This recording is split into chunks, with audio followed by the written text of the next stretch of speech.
Hey everybody, this is Al Johnson from the Al Johnson Show, and well, better late than never. Ladies and gentlemen, this is going to be my long delayed review for Loki Season 2, which wrapped up, I believe, it wrapped up this past November. But because I was uh, on hiatus, I never gave a full review for it. But if you guys saw my YouTube shorts and my Facebook reels, you guys know how I felt about the second season of Loki. But giving you guys in full detail, um, I'm not gonna be around the bush. This season was freaking brilliant. It was so brilliant. I mean, it's crazy to think in a world where people are down about the MCU and people are like, guess celebrating its recent demise in quality and storytelling. It's crazy to think that despite how 2023 wasn't a great year for Marvel, they still managed to push out, to me at least, three very good products. Um, that despite everyone saying, "Oh, Marvel is dead, they trash now," and this and that, I look at these three projects and it's like, "Oh no, no, these three are proof that Marvel can still great when they." I don't want to say when they choose to. That sounds wrong. They can still do great if they just stick to the storytelling and just get out of the way and just let the creators cook, as the kids like to say today. And what are those three projects? Well, one is Guardians of the Galaxy 3. In my opinion, that was a phenomenal movie. And it came out, it had come out in between Ant-Man and Wasp Quantumania, which I liked. As you guys know, I did a review for that. And of course, um, it came out in between that and the infamous Secret Invasion, which, looking back on it, that show. Okay, moving on. And then, um, before we even got to Loki season 2, we had I Am Groot season 2, which I wasn't a fan of, quite boring. Then we got this. Then we got the Marvels, which I have not seen yet. That's coming soon. And then we ended the year with What If season 2, which I thought was real good. But why What If season 2? Why Loki season 2? And why Guardians of the Galaxy 3 to me hit, but the other Marvel stuff that came out this year did not. Even though I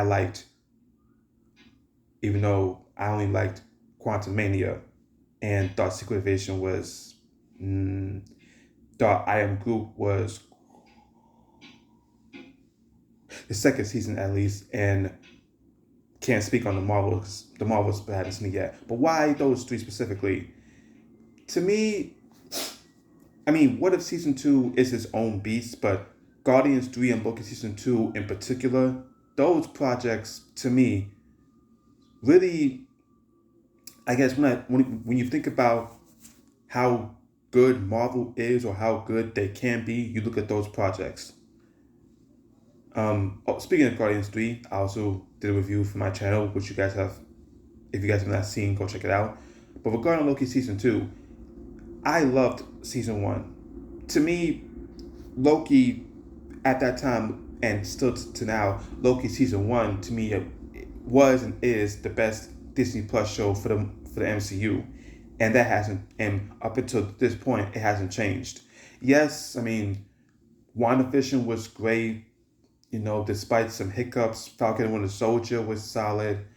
Um, uh, Hawkeye was solid. Moon Knight was incredible. I adored Miss Marvel. I liked She-Hulk. I don't care what anybody says. I liked She-Hulk. It needed more. It needed more.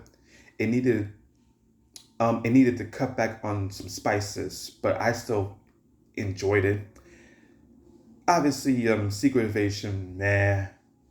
Loki season 2, freaking brilliant, like I said. And I love the Guardians of the Galaxy holiday special. I enjoyed Werewolf by Night. I Am Groot season 1. It was harmless, whatever.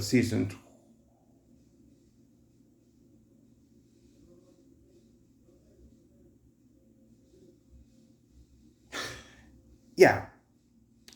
So yeah, when it comes to MCU on a Disney Plus, to me, there have been more I would say more W's than L's. Even though the L's, everyone makes the L's out to be more than what they are, but whatever.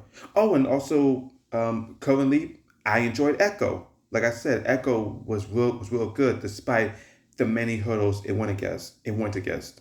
Against. Excuse me. I can speak English. But Loki season 2, to me, Loki season 2, mwah. I mean, from the word go, when we pick up where season 1 ended, where Loki is in a different TVA. Oh, by the way, there's going to be spoilers for season 2. When Loki landed in a different TVA and was on the run, and Mobius didn't know who he was, and nobody knew who he was, and then he starts time slipping, where like his body is pulled in different directions. And I want to say this too: the CGI for the show, especially when Loki is time slipping, is stupid good. Like wow, like you look at the show you're watching and you see the effects on the screen. It's like, how they do that? How do they do that? And then the, the writing, the writing was incredible. I mean, shout out to head writer Eric Martin, who and what are the directors or writers? Ab, uh, Aaron Moore. I think it's Aaron Moore and Justin Moorhead or something. Head, I don't know. It's basically the directors that did some episodes of Moon Knight, and that's going to be working on Daredevil Born Again. Those directors, I guess they were also writers. They did phenomenal. Um, I mean, the characters. I mean, Loki, Mobius, uh, Hunter B-15, Sylvie, Miss Minutes, Ravonna Renslayer, um, and the new additions. I'm also what's his name? Casey, He Who Remains, played by Jonathan Majors. Um, and the new additions to the show. I mean, we had we had Ouroboros, OB, played by the great Ki Hui Kwan, Oscar winner Ki Hui Kwan. We had Victor Timely, also played by Jonathan Majors, and a General Docs. Like so many incredible characters. I mean, the production design, it was near flawless. It's like you look at this show and it's like when it went to London to go catch Hunter X5, who became Brad Wolf, this big movie star. Um, and that fight they had at the end of episode 2, uh, where they were trying to stop many timeline branches from dying. Um, Going back to episode 1, the whole thing about discovering how people discovering what the TVA is and how He Who Remains has been basically playing with people's lives and on the timelines. Episode 3, when we went back to, I believe it was 1803, and we gave Victor Timely the TVA book, and uh, uh, Sylvie working at a McDonald's and still being untrustworthy of the TVA. Um, and Miss Minutes, Miss Minutes, girl, you a freak. All that, um, you know, you remind me of him. You know, you never gave me a body, and you just had me be your plaything. When instead, I could have been what I always knew I was. I could have been your girl, And what are you doing, Victor? Don't do that. I love you. Oh my, Tara Strong deserves her flowers. She's been a part of my childhood since Powerpuff Girls and Fairly Odd Parents, and I believe Rugrats. I could be wrong about Rugrats, but she's been a part of my she's been a part of my childhood, and to see the love she's getting as an adult, as she reaches like the twilight of her career. She's in her 50s and she's still killing it. It's like it's amazing to see. And oh, Miss Minutes, she was so creepy. And with Rona Renslayer, I will say with Rona Renslayer, her character took like a bit of a step back, not just in like character order, but also like character motivation. It took a step back, and it wasn't like there was a lot to do with her, but Gugu and Bathara, she still carried that essence of the character. In episode four, where they're trying to fix the time loom and how the branches are dying and just it's overheating.